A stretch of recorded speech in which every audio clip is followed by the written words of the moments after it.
En ce temps-là, Jésus disait à ses disciples, « Quand le Fils de l'homme viendra dans sa gloire, et tous les anges avec lui, alors il siégera sur son trône de gloire, toutes les nations seront rassemblées devant lui. Il séparera les hommes les uns des autres, comme le berger sépare les brebis des boucs, et placera les brebis à sa droite et les boucs à sa gauche. Alors le roi dira à ceux qui seront à sa droite, « Venez les bénis de mon Père, recevez en héritage le royaume préparé pour vous depuis la fondation du monde. Car j'avais faim et vous m'avez donné à manger. J'avais soif et vous m'avez donné à boire. J'étais un étranger et vous m'avez accueilli. J'étais nu et vous m'avez habillé. J'étais malade et vous m'avez visité. J'étais en prison et vous êtes venus jusqu'à moi. » Alors les justes lui répondront, « Seigneur, quand est-ce que nous t'avons vu? Tu avais donc faim et nous t'avons nourri. Tu avais soif et nous t'avons donné à boire. Tu étais un étranger et nous t'avons accueilli. Tu étais nu et nous t'avons habillé. Tu étais malade ou en prison. Quand sommes-nous venus jusqu'à toi? » Et le roi leur répondra, « Amen, je vous le dis, chaque fois que vous l'avez fait à l'un de ces plus petits de mes frères, c'est à moi que vous l'avez fait. » Alors il dira à ceux qui seront à sa gauche, « Allez-vous-en loin de moi, vous les maudits, dans le feu éternel préparé pour le diable et ses anges. Car j'avais faim, et vous ne m'avez pas donné à manger. J'avais soif, et vous ne m'avez pas donné à boire. J'étais un étranger, et vous ne m'avez pas accueilli. J'étais nu, et vous ne m'avez pas habillé.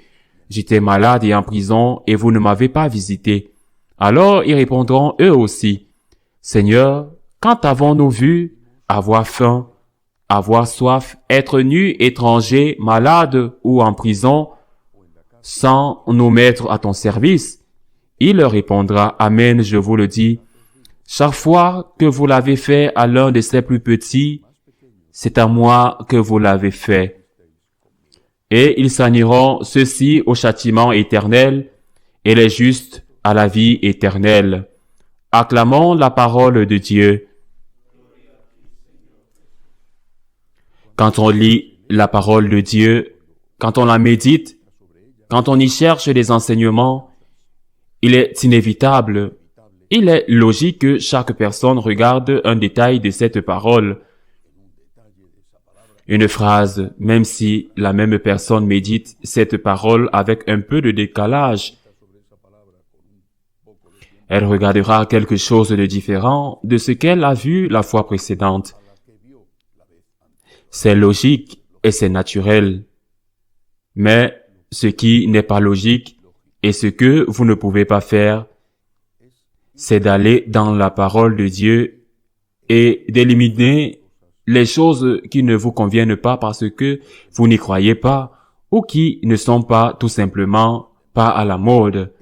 Ce texte de l'évangile de Matthieu, la parabole du royaume, ce texte est peut-être le plus manipulé de tout le Nouveau Testament.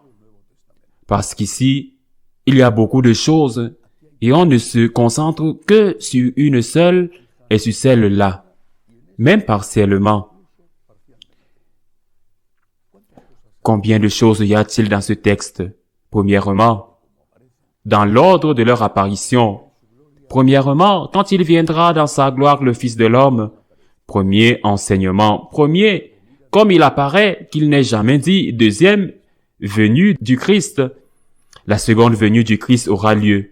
Qui parle de cela? Il y aura une seconde venue du Seigneur en gloire. Il y aura donc une fin du monde, pas une fin de mon monde. Cela arrivera avec ma mort.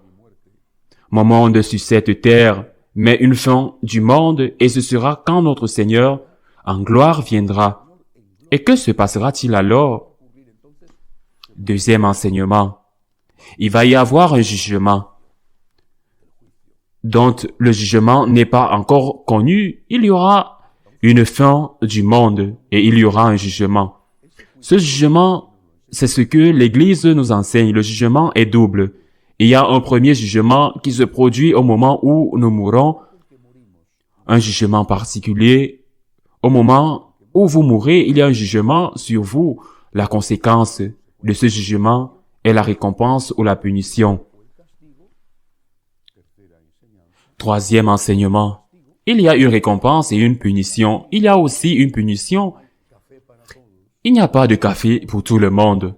Tout le monde ne va pas au paradis, il y a l'enfer. L'enfer existe. Des choses qu'on ne dit pas. Il est mal vu de parler de l'enfer, mais il existe. Ce n'est pas qu'il faille faire une religion basée sur la peur, mais il est aussi absurde de dire qu'il n'y a que l'enfer, que de nier que l'enfer existe. Eh bien, ce jugement personnel que nous allons avoir avec notre mort, ce jugement personnel va nous envoyer au ciel ou en enfer, ou si nous sommes en grâce, mais que nous ne sommes pas prêts à aller au ciel, il va nous envoyer, nous purifier au purgatoire. Jugement personnel, et ensuite viendra le jugement final. C'est ce dont parle l'évangile de Saint Matthieu aujourd'hui. Quand viendra le jugement final, ce jugement sera public, alors que le jugement personnel est privé. Dans le jugement final, il sera public devant tout le monde, les mérites et les défauts, les vertus et les péchés. Le bien et le mal que nous avons fait dans la vie apparaîtront aux yeux de tous. Les mêmes, bien sûr, que ceux des nôtres, venues glorieuses du Fils de l'homme à la fin du monde, jugement personnel quand on meurt, final quand il viendra dans cette venue glorieuse. Et maintenant, oui, en quoi va consister le jugement? Ce jugement que le Seigneur veut être un jugement de salut, que le Seigneur veut être, il voudrait que ce soit un jugement dans lequel nous sommes tous acquittés. Ce jugement va porter sur les œuvres de miséricorde, sur l'amour. Si ce jugement porte sur l'amour, alors nous devons être prêts à donner une réponse positive lorsque nous sommes examinés. Imaginons qu'il y a un professeur qui ne veut faire échouer aucun élève. Ce professeur, que va-t-il faire? Avant l'examen, il dit aux étudiants, « Regardez, je vais vous demander ceci, cela et cela. Vous devez étudier, mais voici les questions de l'examen. » Les étudiants diraient, « C'est un grand professeur. » Ils savent déjà ce qu'ils doivent étudier. S'ils n'étudient pas les questions de l'examen, après lui avoir dit quelles sont les questions, c'est leur faute. Notre Seigneur veut nous sauver. Il y aura un jugement, vraiment. Ne nous laissons pas tromper. Et ne nous laissons pas tromper en disant que tout le monde est sauvé. C'est contraire à ce que Jésus-Christ enseigne dans l'Évangile. Il y aura un jugement. Mais le Seigneur veut nous sauver. Il est venu pour nous sauver et non pour nous condamner. Cela signifie que nous devons bien préparer ces questions d'examen que le Seigneur nous a déjà dit qu'il va nous demander. J'ai eu faim, m'as-tu nourri? Ce sont des questions d'examen. Les œuvres de miséricorde, j'ai été malade. As-tu pris soin de moi? J'ai vieilli. Avez-vous pris soin de moi? J'étais enfant, avez-vous pris soin de moi? Ou m'avez-vous maltraité?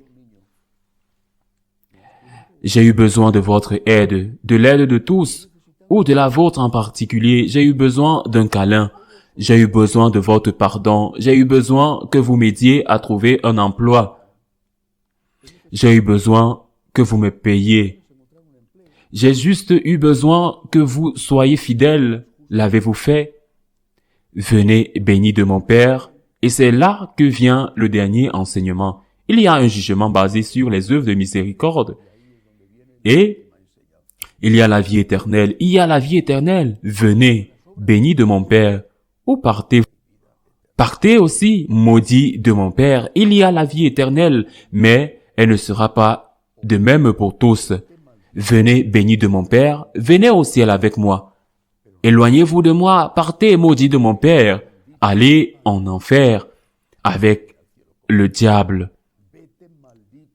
Pourquoi ce texte est-il si important? Je le répète, il s'appelle la parabole du royaume. Pourquoi ce texte est-il si mal lu? Parce que les choses essentielles sont omises. Le Seigneur est présent dans celui qui souffre. Le Seigneur est présent. Il y a une présence réelle du Christ dans la personne, dans le besoin aussi en moi, quand je suis une personne dans le besoin. Et nous avons tous des besoins d'une manière ou d'une autre.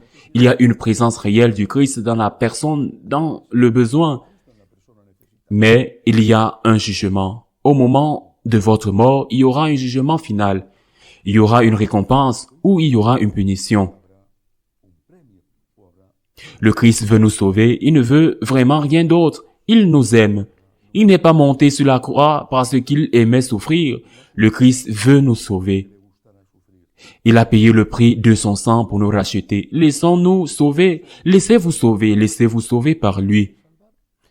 Il vous a dit ce qu'il va vous demander dans ce jugement, alors préparez-vous. Aumône, prière, générosité, patience, miséricorde, pardon.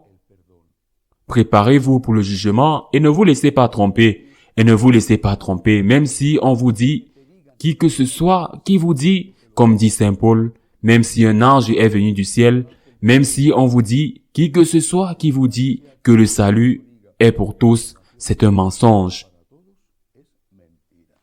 Le Christ est venu pour nous sauver tous. Mais seront sauvés ceux qui auront vécu une vie conforme à son message et qui, au moins, au moment de leur mort, auront terminé leur vie sur terre, unis à Dieu dans la grâce de Dieu. Ainsi soit-il.